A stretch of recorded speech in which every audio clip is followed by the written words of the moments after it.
everybody, it's 12 o'clock on Thursday, and so welcome to today's live. I have plenty of questions to talk through and excited to answer them for you. So thank you everyone for sending them through. I'm just going to check that you can hear me.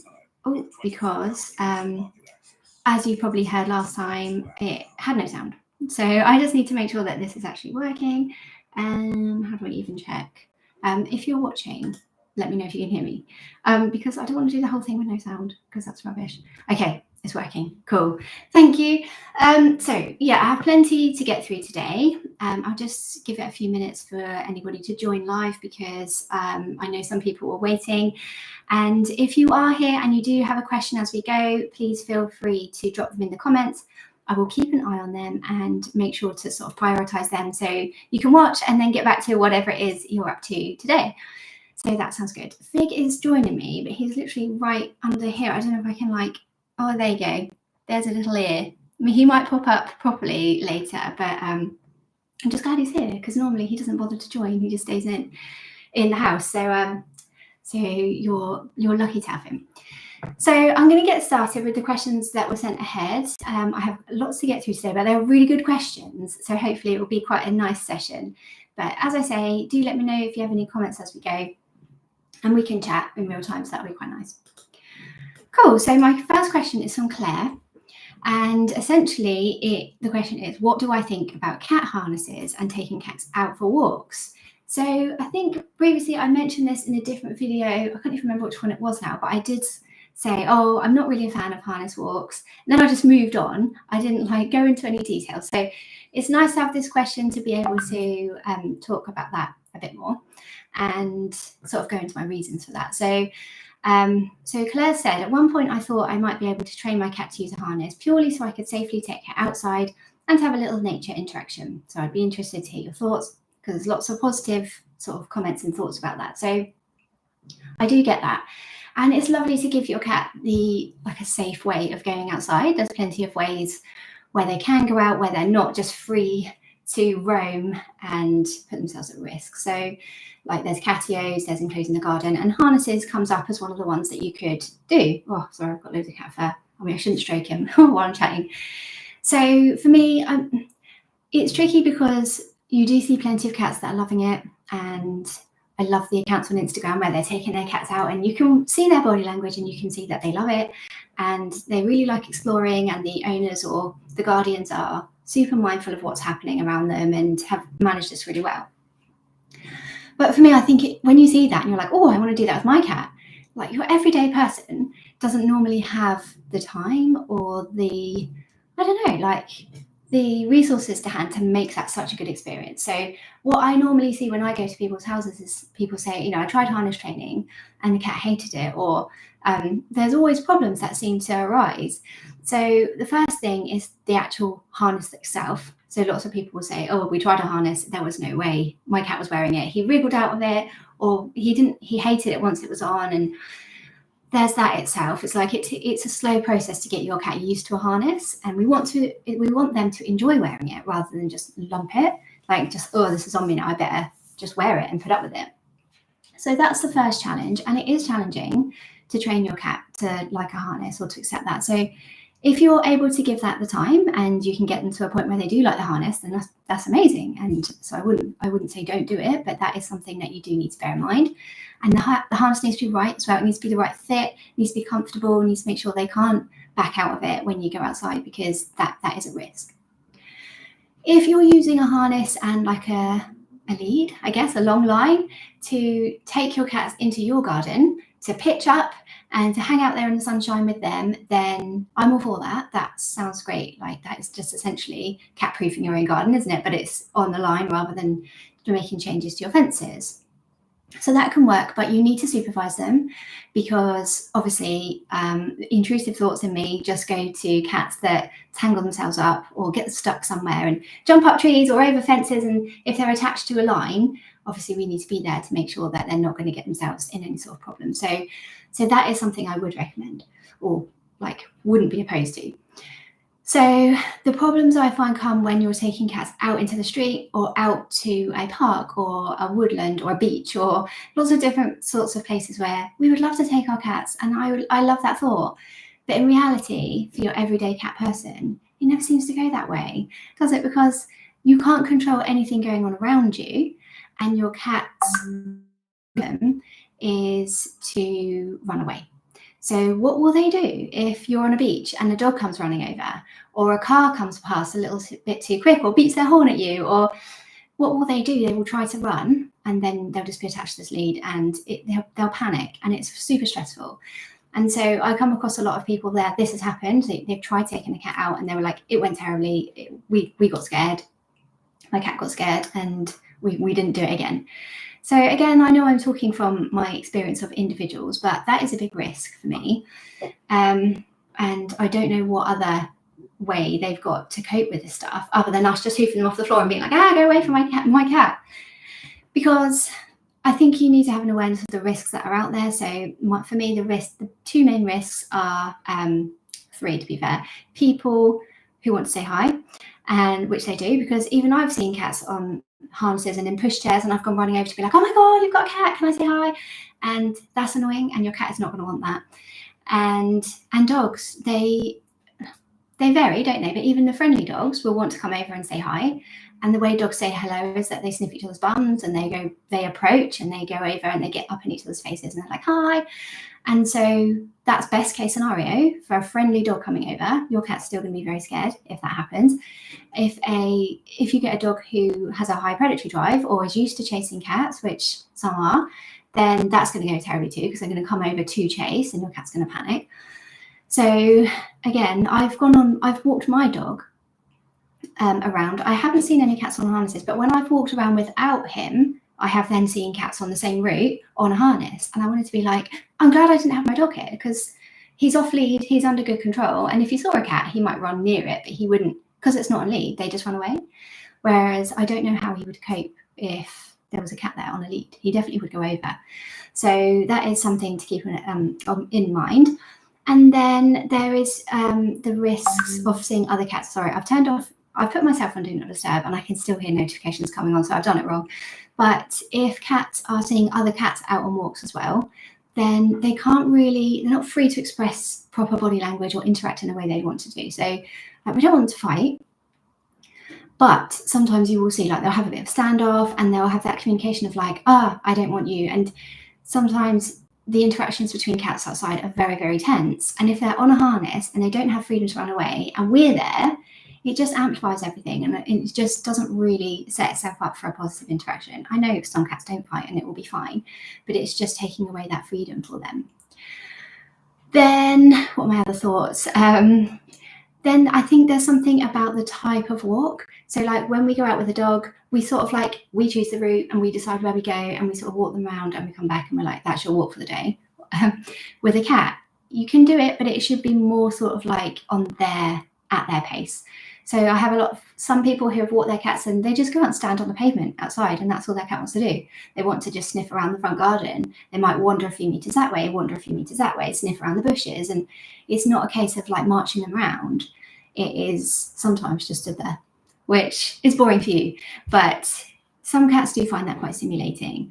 But again, I have met cats that struggle with this because we're in control of when they go as well. We're like, right, come on, I've got half an hour, let's go out and wander about in the front garden. And so some cats, they get frustrated with this, and they're asking to go out, and they're getting frustrated because it's not happening, and they are getting antsy. And the reason I went to see them is because they were spraying. And so we whittled it back to this, is that they are frustrated with not being able to go outside. So that is a lot of thought. That's 10 minutes of me talking about harnesses. But this is the thing, I'm not going to say, if you guys take your cats out on harnesses, I'm not saying you're doing the wrong thing, and I don't judge anyone for trying it. I just think it's a massive ask for it to go well. It's a big responsibility, it's a big job to train your cat, to make sure it's safe, to help them cope, and to manage that frustration if they want to go out but can't. So day to day, for your everyday cat owner that isn't super into training your cat to go everywhere, I think a different way of letting them outside is helpful, or is more helpful. I hope that's helpful. Sorry that was so long. Okay, so my next question is, sorry, let me just check. I'm not missing any comments. No, okay. So my next question is from Crazy Cookie. Thank you. Okay. So the cats are Kai and Cos, and I love hearing about them. They sound like such little characters, and I love them. And she's asked, so do you have any idea why Kai never sits in the loaf position, but Cos is always loafing? Kai always sits with his front feet out in front. Both have anxiety, but are clinically healthy. So really, I think the way your cats sleep does give you a lot of information. The loafing position itself is quite an interesting one because it's like halfway between resting and alert. And sometimes you'll see they'll close their eyes, so they look like they're asleep, but actually you can see their ears moving. You know they're very mindful of what's happening around them. So it's quite interesting to see that. You'll often see that in a lot of cat cafes where they look like they're asleep, but actually they're sort of, what's happening here?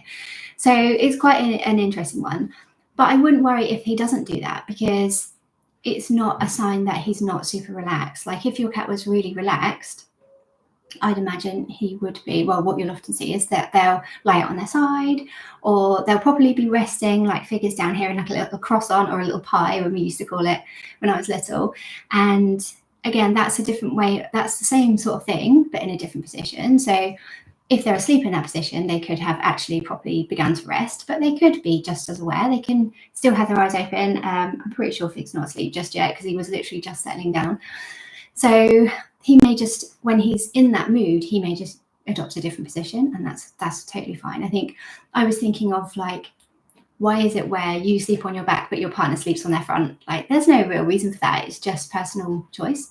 So I'm sure there is a lot of individual choice in there as well. And I note that you did say he is clinically healthy, has been vet checked, because that would be another thing I would explore if you're worried, just making sure he is comfortable in that position and it's not something that's like, oh, actually this is a bit achy on the joints. So yeah, please don't worry about it. It is perfectly fine. And I know you're managing the anxiety really, really well. So I'm sure that you're seeing lots of behaviours where they are happily resting and chilling in that way. So nothing to worry about, but it is interesting, isn't it, to see the differences between your cats. Next question is from Spiky Potato. Thank you. I always love getting questions from you, so thank you again. So my question is for a friend and her little cat called Mango, which is the most adorable name. I love that. Mango started to lick her fur a lot. The vet has checked her and they've changed her diet, but she's still licking away at that poor fur. She lives with one more cat and is chill and easygoing, but before that she was the only cat. As far as I know, no fights and no other issues. I hope for tips for Mango and other kitties out there with this difficult problem. Oh, it really is difficult. It really is. And I think when people message me with my cat's over grooming, my heart sinks a little bit because I think, oh, am I going to be able to help this one? Because it's so varied. And I think I said this to you before, that every single thing medically needs to be ruled out before we look at behaviour. Or we can look at behaviour at the same time, that's fine, but there's no saying that any behavioural stuff will improve it, because if there is a medical thing underneath, then that will, obviously it won't improve unless that's solved. So I would make sure all bases are covered with the vet. So yes, the vet is involved already and that's amazing, but what we're looking at is any underlying pain, any sensitivity, any itchiness, any parasites, any allergies, any skin conditions, any sort of pain or discomfort that they might have. So lots of cats I see, it's sometimes a mixture of both things. Here, Fig.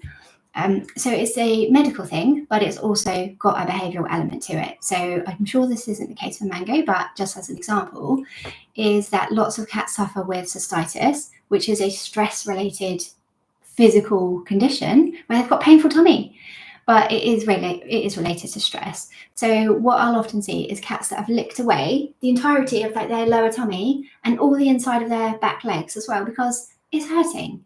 And so they're licking it to try and soothe that and to try and stop that pain. So when I come in, I'm covering the stress side, and the vet also needs to be helping with the cystitis side and making sure that I'm just going to move this down so you can see him. There we go. So the vet needs to be covering the other side too. So I don't know whether there's any more to explore with the vet, but I would definitely keep that conversation open, maybe speak to a dermatologist. And it's also useful to look at what's happening with the fur. So if he is, I judged on the name Mango. If she has, if she's plucking out the fur, that normally isn't a behavioural thing, because what we're looking at, if it's stress related, is like a rhythmic licking, like a stress relieving, like us twiddling our thumbs or biting our nails. It's like stress relieving. So they shouldn't be plucking out the fur. I don't know any behavioural reason why they would do that, other than, you know, if it was hurting.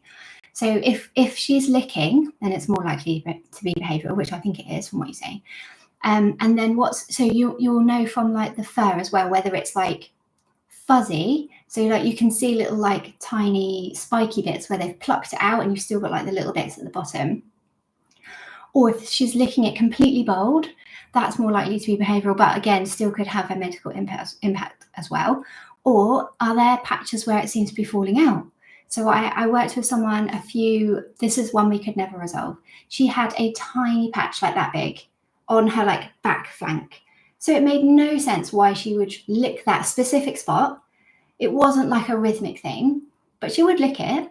But it also, we could tell from the skin, then it was just falling out. She was licking it because it was part of her grooming, and I guess it was like a interesting patch for her to lick. It was like a bit of skin rather than a bit of fur, but it didn't explain why just that little tiny circle. It was something about this bit of skin that caused the fur to fall out, because it wasn't in the shape of like a lick. Because you'd imagine if your cat was licking, you'd have like a little line if it was just in that one area, and then that can generalize around it, so they could lick here, here, here, here, here, and here, so then you get a patch.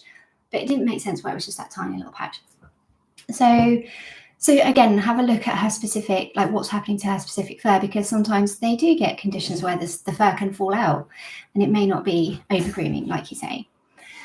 Other things, so like then if all of that is ruled out, then we're looking at stress, in which case we can park the over grooming, because that's the symptom. And so now we need to look at the stress, like the cause. So again, it's like looking at her world from her point of view. What is it she's finding stressful? When does this over grooming happen? What's happening around her? I know she's got another cat that she lives with, but they tend to have a good relationship. That is something I would look at, again, just to make sure there's no incidents of any severe aggression. Sometimes cats can like have fights and then they're okay for a bit, and you might think overall like, oh no, they're fine. But is it those times when there is a big fight, then she has a bout of grooming? So you can have a look at their relationship again. I'd also look at the interactions between Mango and the people there. I'm sure they're lovely and they're not doing anything mean to her or upsetting her. But I think it would be silly of me not to mention it, just in case that is happening. Like some people have like, I don't know, friends come over who are like, oh no, she loves being picked up, and now hoist her up and like stroke her, and you can see the cat's like, I don't want any of this. So have a look at the interactions between her and the people, because that can be a source of stress as well. And then I would look at stressful things outside the home. So has she got any cats that are staring at her or intimidating her from outside? Is there anything noisy out there that's worrying her, like dogs or traffic, roadworks? These things, I'm trying to think what's come up over the years. But things outside the home can make them feel like, I'm scared in here, and can lead to over grooming. What I would say is, if we're trying to look at whether it's stress, is to have a think about, does the grooming get worse if she's stressed? So like when you have periods of specific stress that worry her, like for example, say she's had to go to the vets, or you've gone on holiday and so she's had a period of time on her own, like these things that are classically stressful, like renovations or redecorating, a party, anything that would be stressful, but the grooming hasn't got worse, then actually maybe it's not stress related, because she was stressed but she didn't groom anymore. Likewise, if you do see a bout of grooming, like, oh yeah, she was much worse when we came back from holiday, then then that it is stress related, and you can try and drill down into the specific parts that are causing her any stress or anxiety, because those are what we need to change rather than the over grooming. Like there's no way of stopping her from doing it unless we can get rid of the stressor or help her cope with those sources of stress, which is individual to every cat, isn't it? Every cat is worried about different things.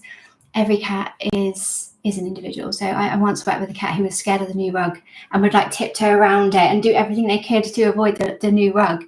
So for that cat, that was what she was worried about, but every other cat in the world was fine walking over this rug. So it does take some time to figure out what those stresses are, and remove them if you can, work around them if you can, but sometimes I know you can't, in which case you're trying to help them cope with that. So it's making sure like they have control over what they're doing and their exposure to the stressor. They can take themselves away.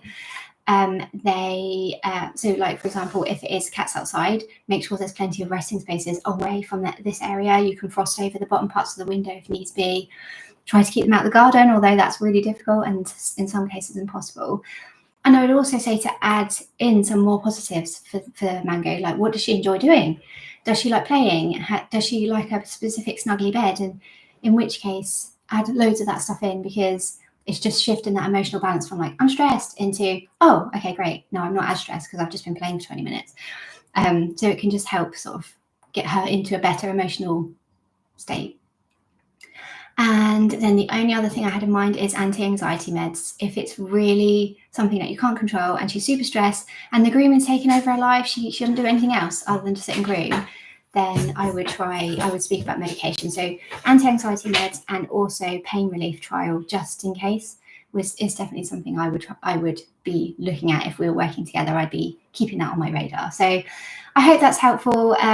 I know they're all individual, and like I say, I have worked with some cats who I've not been able to solve it because I'm like, it doesn't make any sense from a behavioural point of view. I can't see any stresses. That cat with the tiny patch had no stress. He was living his best life. He was hanging out. There were cats outside he got on with. He had cats inside that he was friends with. His owner was lovely. He had like what you would look at as the perfect life, just this little patch they couldn't figure out. So it is a really tricky one, but hopefully there's a lot there or something there that's helpful for Mango. Okay, thank you for your question. So the next question is it's a personal one, which I like, and hopefully you guys will find interesting. So it's I wonder how you became a cat behaviourist, and would love to hear about your first almost interesting case, which is fun. So in terms of how I became a cat behaviourist, I've been doing it now since 2010. And I started off doing cat sitting, like I know many of you guys probably do as well, because you just want to double down on your time with cats and meet as many cats as you can and watch them and get to know cats generally. And then I was lucky because I'm in Southampton, and Southampton University was the university I was at, and they happened to have a course called Companion Animal Behaviour Counselling, which they don't run anymore, and it's a shame because it was really good. So I was really lucky to get on that because it was local to me. I didn't need to move, and I met some really lovely people, and it was really good. And just basically learnt things there about how to be a behaviourist. It wasn't very much cat stuff, to be honest. I think it was just like one little unit on cats, which if you think is like one lecture on neuromarking, one lecture on aggression, one lecture on cat fighting, one lesson on like cat history and things, which is all really, really good stuff. But I don't think you learn really about cats unless you do like the specifics, unless you do a cat focus course, like the International Cat Care course about like catethology and cats, like the history of cats and the domestication of cats and all about that stuff. That fills in a lot of gaps that you might find in your traditional like clinical animal behaviourist course, because a lot of it will be dog heavy, because that is where I guess most of the people are and most of the clients are. So I did learn a lot about dogs, and when I came out of my course, I did try to do dogs. I was like, well, I'm going to have to do dogs as well then to make any money. But I very quickly realised that wasn't for me. And I did do puppy classes for a bit, and that was good.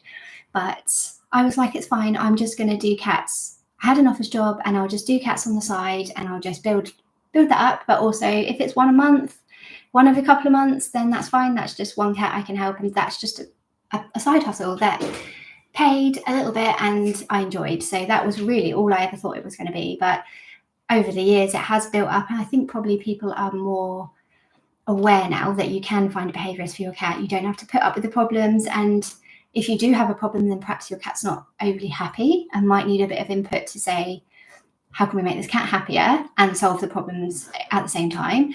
And so it has just grown and grown over time. And it was 2020 that I became full-time rather than doing it every now and again. But then I would say in between my course and 2020, when I went full-time, I had 3 children.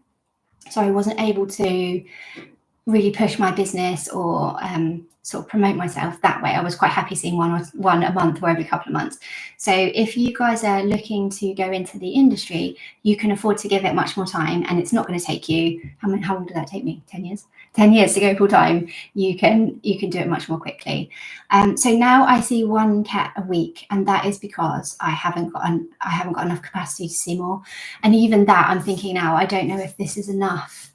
Like I think this is too much for me to give proper support.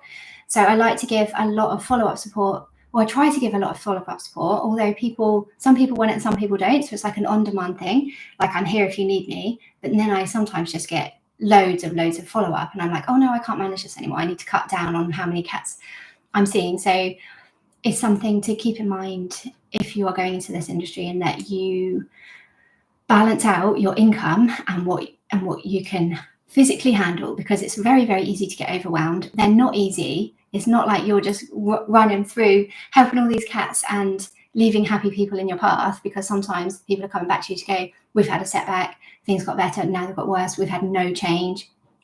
And that's hard to constantly hear. And it's nice to hear the people that say, yeah, it's working, we're really happy. But those updates are far fewer than the people needing problems, people having problems because they still need something from you. So they're going, I still need help. Whereas the other people are like, it's great, bye. So you don't get those sorts of updates. So just I try to manage it that way. Like I don't want to have too much on my plate. And so then that frees me up to help more people on here, because I know it's expensive and that doesn't sit well with me. And that I don't want it to be elitist. I don't want it to be, you can only get help if you've got enough money for it. So I was glad to see you can claim on your insurance, and that is good. But then also some people can't afford insurance too. So I'm trying to put out as much free advice as I can. So hopefully it's a good balance of working with people one-to-one and then sharing lots of free stuff or affordable stuff on here. And that seems to work pretty well in terms of like a career at the moment, or like a day job. So in terms of my first case, it was an aggressive Rottweiler who'd bitten a kid. So that was a great one to start off, or just coming out of uni. But thankfully, well, I know it must have been hard for them, but we rehomed him to an amazing place, German Shepherd Rescue, Southern Counties German Shepherd Rescue, if I remember right. A little shout out to them, because it was a lady from my course who took him on, and he lived the best life. And she was always posting updates about him. And then he died only a few years ago. So he lived like a long and happy life with them. And so that was a really nice outcome. And but it was a very overwhelming first case. And probably my most interesting case, I've had a couple of ghost cats, to be honest, which are upsetting the cats in the house at the moment, and a couple of other cats who are sensing things, whether you believe it or not. But after people have passed away, they have then struggled, or they're showing problems. So these are always super interesting cases to figure out, like, what are we really dealing with here? What do we need to actually do? So they've been really fun to sort of get a little bit of insight into. But yeah, I've had loads of really fun cases and really lovely cats and really lovely owners as well. I always love working with people and their cats. It's really fun. Okay, so let me just check. I'm not missing anything. No. Okay, cool. So I have a question from Andrew, who has said, we have 2 female Bengals, both about 4 years old, who we've had since kittens, but they aren't related. For the first 6 to 12 months, there was play fighting and a little tension, because one is very sociable and energetic, and the other is more chill and very sensitive to noise and people. But they got on, they would groom each other, and we have many photos of them cuddling and sleeping together. That's sweet. Over time, they have increasingly started to fight to the point where they hiss at each other, even when the other cat hasn't done anything yet. This has gotten worse, in particular after both cats were spayed about age 2. They're indoor cats with a big house, lots of separate space, and they have supervised access into a small walled garden. So this is becoming increasingly difficult to manage, and we're frustrated because it's such a big change. What can we do to bring them together on neutral terms? They've been given advice to separate and reintroduce, but this seems extreme. So I don't see really much benefit in separating and reintroducing, unless their fights are so severe that there's injuries, or like one cat's weeing or pooing when they fight. if that's happening, I'd be like, yeah, they definitely need to be separated immediately. And then we can explore whether or not they should actually be reintroduced. But if they're spending some time together, like if they can be in the same room without fighting, then I find it's more useful to focus on what you've got rather than like separating them back out and reintroducing. Because sometimes the separating can be frustrating. Like one cat will be on the other side being like, why can't I go in? Especially depending on where you are. Like if you're in the living room, your cat's in the bedroom, they're gonna be like, oh, I want to be down there. So don't worry too much about having to do that.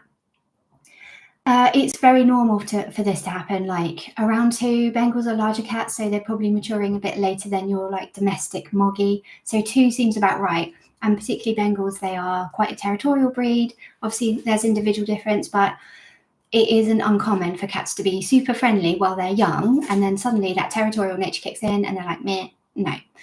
So it's disappointing when you see that, but it isn't uncommon, and hopefully you can get them.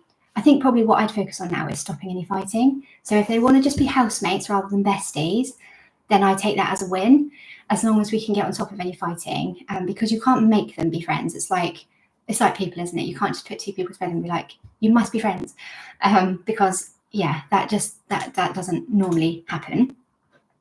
So what I would focus on is making sure that you are able, at least sometimes, to build like a bank of positive of meetings. So although at the moment they are together and they are sort of interacting on their own terms, it's useful for you to bring things in that can make them more positive. So you can use treats if they're food motivated. You can use a brush if they like being brushed. Some cats absolutely fig. He loves being brushed. As soon as I get the brush out, he's like, yay. And so you can help them have a nice time together while the other cat is there as well. So you can be more proactive and bringing things in to help them get along. You can also use these things as distractions as well. So if you have one very sociable cat and one more chill one, I'd imagine what you're finding, I'm just guessing, but that it's the chill one that is hissing at the more energetic one before that energetic one has even done anything. Because that's what tends to happen. Like there's an imbalance there of personality. So probably what has happened over some time is that your sociable one has been like, I want to play. And this means chasing and jumping and wrestling and biting and scratching and bunny kicking and doing all that stuff. And your other cat's like, I don't want to do any of this. Like I liked it when we were like 8 months, but now I'm a sensible grown up. I don't want to do any of this stuff. So again, this is very normal. But you need to focus all your attention on the sociable one, because what you'll probably find is that if your sociable, energetic cat left your chill cat alone, both cats would be happy. She's probably thinking, I like you and I want you in my house, but I don't want you to annoy me. I don't want you to chase me. Don't like bug me. Just do your thing and I'll do mine. So you can help put things in place to facilitate that. So your sociable cat needs like tons of stimulation, way more than your other cat and way more than they're getting now based on what you said. And so you're getting all her energy out before she's thinking, what can I do? Oh, I'll go and chase my sister. Because other cats are always really fun to chase because they run away. So even if she's got tons of toys lying around, even if she's got like climbing places and things she can play with on her own if she wants to, like she can go and get a toy and play with that, what's way more fun than any of that stuff is chasing her sister. Because even if her sister's not in the mood for it, she'll run away and she'll hide, and that's still way more fun than not doing that. So focus all your attention on the sociable one to try and take the heat off your more chill one, because that's a really common problem. And the hissing before she's even done anything is a sign that the cat that's hissing doesn't trust the other one, which is fine, because it is like saying like a hiss is only a sign that they want the other cat to go away. So it's not like, don't come near me because I'm going to hurt you. It's like, don't come near me. I want to do my own thing, which is fine. That's just a method of communication. So she's saying to you, or she's saying to your other cat, don't even try because I'm not in the mood for it. So that is why she's doing it before your other cat's like, well, I wasn't even going to. I'm just like going to get some food or whatever she's up to. So don't worry about that. It is just a sign that there is that mismatch in the two, and see if you can get them a bit more on an even keel by really doubling down on stimulation for your more energetic one. And then I would also make sure your territory is set up, or your home is set up, so that your more chill cat can hide, can get away if she needs to, and they're not forced to cross paths. So spread out all the resources, make sure she doesn't have to, make sure they're fed apart, and so she doesn't have to come towards the other one for food or to use the litter tray or whatever she might need. there's plenty of options and she can go that way if the other cat's that way. And you're just facilitating that and helping them stay apart. Once you do that, what you'll probably find is the pressure is off, and then they're much more amenable when they are together, because it's not like every day, like, oh, I've got to go and use the litter tray, but the other cat's there and I don't want to see them and they might jump on me, and all that mental toil really has a big effect. Whereas they're like, oh, it's just you, it's fine. Like, it's not, they're not having to get anywhere or do anything. They're just crossing paths at times when they choose rather than when they feel like they need to. One final thing, that if you notice fighting in a particular spot, then change something about that. So meal times is an obvious one. Lots of cats will fight around the food bowls, when not necessarily when the food is down, but when you're getting it ready. So when you're like, da-da, like on the kitchen side, putting it all together, your cats are down, hissing at each other, swiping at each other, then we need to change something about this, because that will be happening twice a day, 3 times a day, whatever. And that doesn't give any scope for their relationship to get back on track. So separate them while you're getting it ready, have it ready in advance, put it down quickly. Just try to separate that whole, like, break up that whole experience.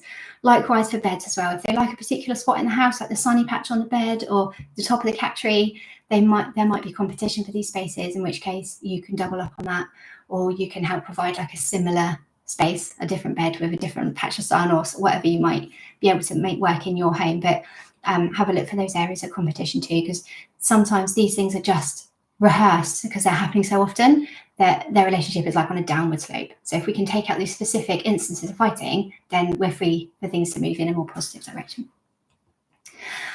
Okay, cool. I have one last question. Oh, hi, Annabelle. Don't worry, I have covered your question already, because it was one of my first ones, but you can watch it back after. So that's totally fine. But thank you for joining now.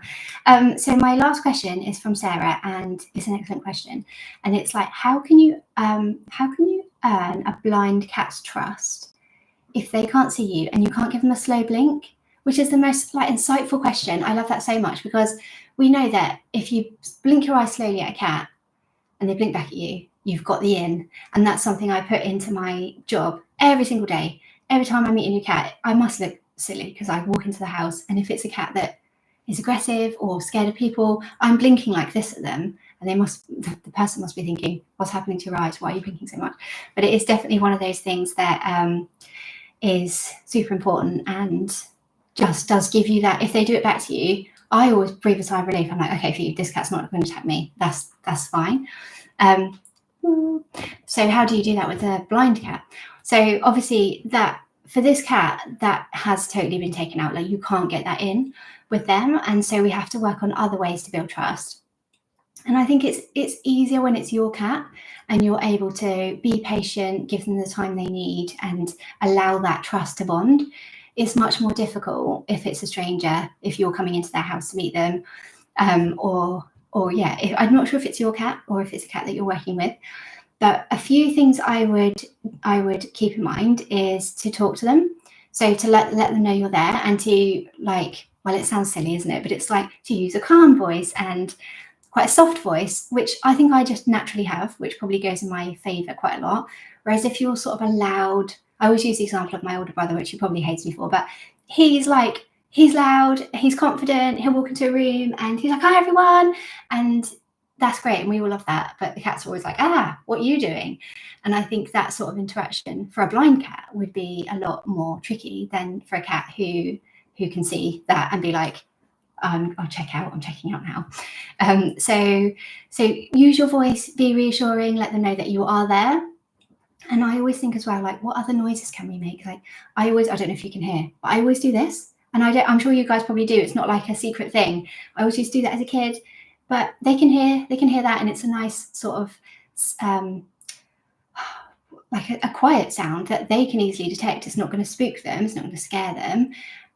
So it's not like walking towards them or making a big noise when you're there, but just like a little noise to say, I'm here, to help get their attention and to announce your presence, really, without them seeing you arrive. So I would always do that. I would also let them smell you. So take lots of time to let them investigate you. So probably what I would expect here is that your cat would want to sniff you for way longer than a cat that can see, because there's more for them to like learn about you and they haven't got that visual cue.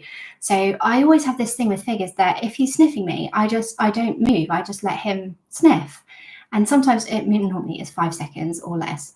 But I know that while he's sniffing, I don't want to stroke his head because he'll be like, no, I'm sniffing. And so sometimes he'll be taken aback. Whereas if you like let them sniff for as long as they need, what you'll probably find is they normally rub their gums on your fingers, or they'll like walk towards you and rub their side on you or rub their neck on you and things. And so then that trust is already starting to build. You can see that cat's approaching you and they are in control and they are initiating that stuff with you. So you can double down on that and be like, yay, he wants me to stroke him.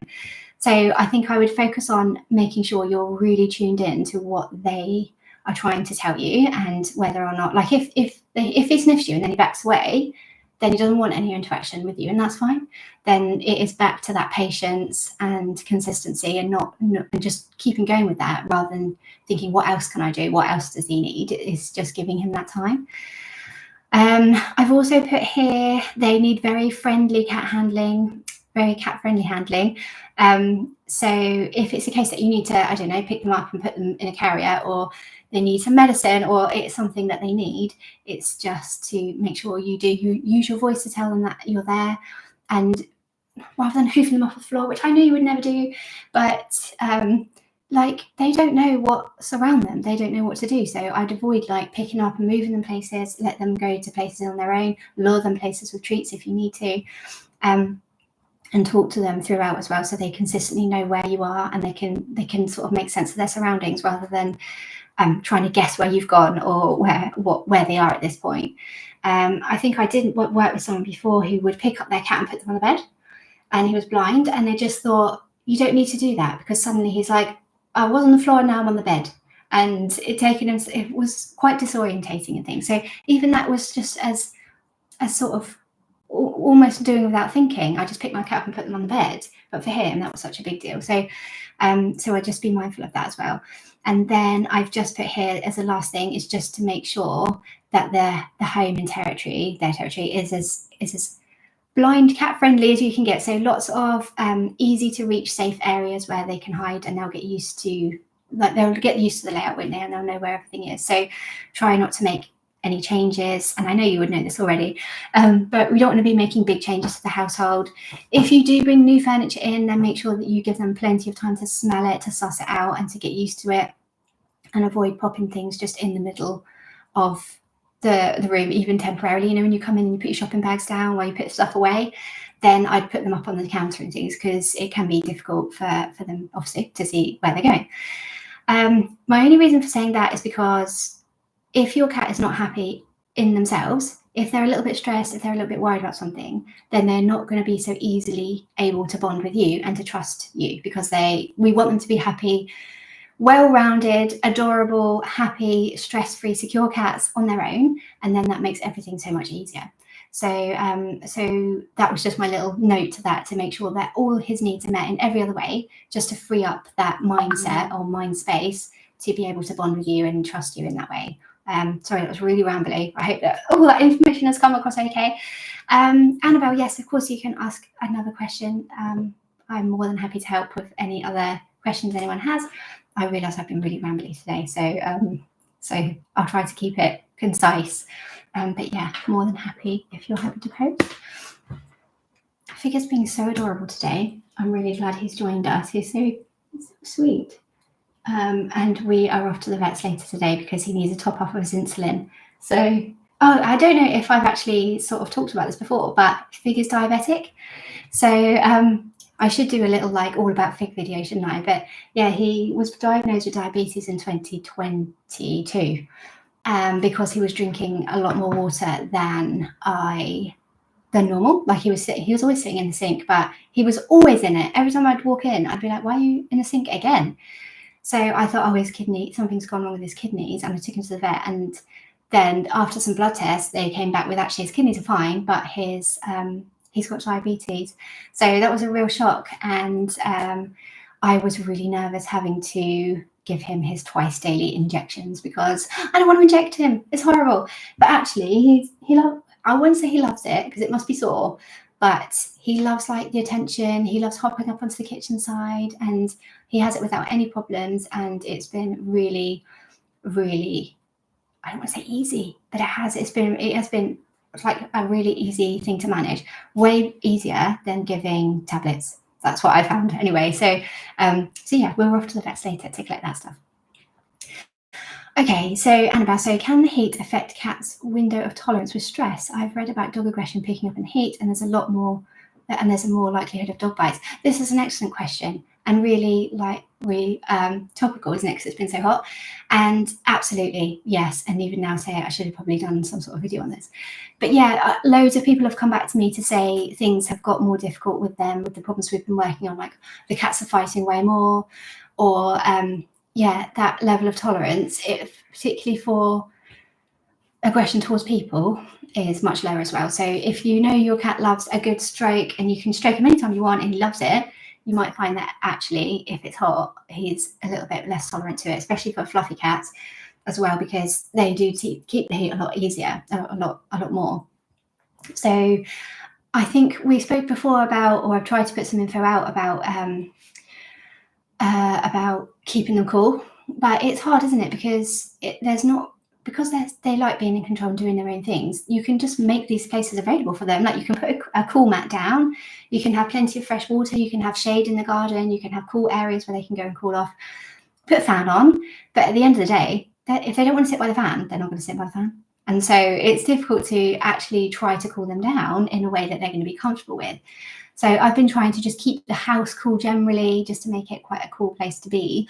But I've noticed a lot of cats just flaked out, just being like, oh, it's hot, isn't it? So yeah, I would definitely say if you've noticed anything getting worse, any setbacks and problems you might have had, then I would put that down to the heat. Plus, also, just to piggyback off that, there's way more cats outside when it's hot.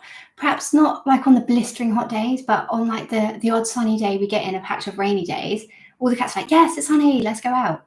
And so then you've got more cat fights happening outside, more cats approaching the house, more drama going on out there than on like the more overcast, rainy, cold days. So although they love the sun, and I'm like, yeah, I love sunny days. It's so nice to see the cats out and hang out in the garden and being like adorable in the sun. And it is. I'm also in the back of my mind like, how many cats are struggling with this, because now there's 10 cats outside rather than the usual one. So yeah, there's a lot to keep in mind. Both my boys are more anxious with noises and more rough wrestling, or with the heat. Oh yeah, that I would definitely put it down to that, especially where we've had in the UK at least like a spike of hot, haven't we? It was blistering for a couple of days, and now it's a little bit still hot, but it's a little bit more manageable now. You can almost plot it, can't you, and be like, oh, they had a really bad day that day, but it was really, really hot.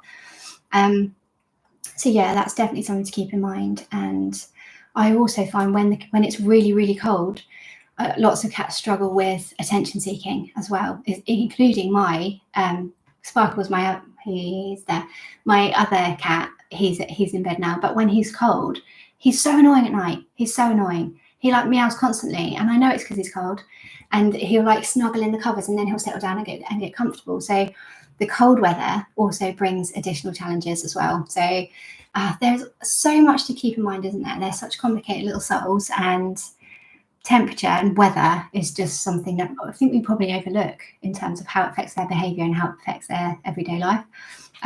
But yeah, let's just hope we get like mild weather from here on, so that we don't have to worry too much. But yeah, thanks for that question, because that was really good. Okay, cool. Well, unless there's any more questions, I will leave you guys for today, because I've kept you talking almost 50 minutes. And thank you for watching. It's been lovely to have you here.